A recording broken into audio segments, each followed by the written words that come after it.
rotta con i vetri impolverati, non si vedono che muri vecchi, umidi e incrostati. Non ricordo dov'è il mare, nemmeno come è fatto, 400 euro al mese per un letto assoppato. Bueno, yo creo que no te hace falta, ¿no? ¿Dónde estamos?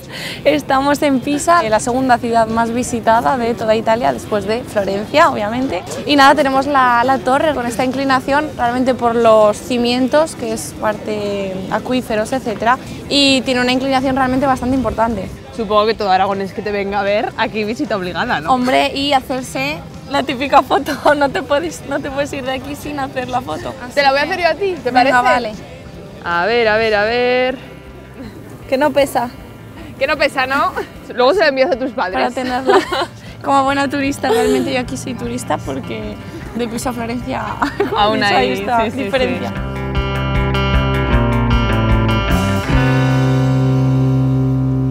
Bueno, y por aquí puedes ver todos los puestecitos que tenemos porque Italia realmente vive del comercio del turismo. ¿Y los pinoches? Esto Pues, sí que tiene... Mira, sí, esto de hecho lo suelo contar mucho, que les gusta mucho a la gente en los tours que hacemos en Florencia, porque el escritor del libro Pinocchio era italiano, se llamaba Collodi, y se le rinde un poco pues, el homenaje, ¿no? Vendiendo sus muñecos. No les gusta mucho que nombren el cuento de Disney, porque Pinocho va vestido de tirolés. No es tirolés, es toscano, fiorentino, y no viste como que el que conocemos con el chalequito, ¿no? Y el gorro con la pluma, viste como aquí el amigo con su vestidito y sus mallas medievales. Non c'è tempo per amare. Madrid, Barcelona.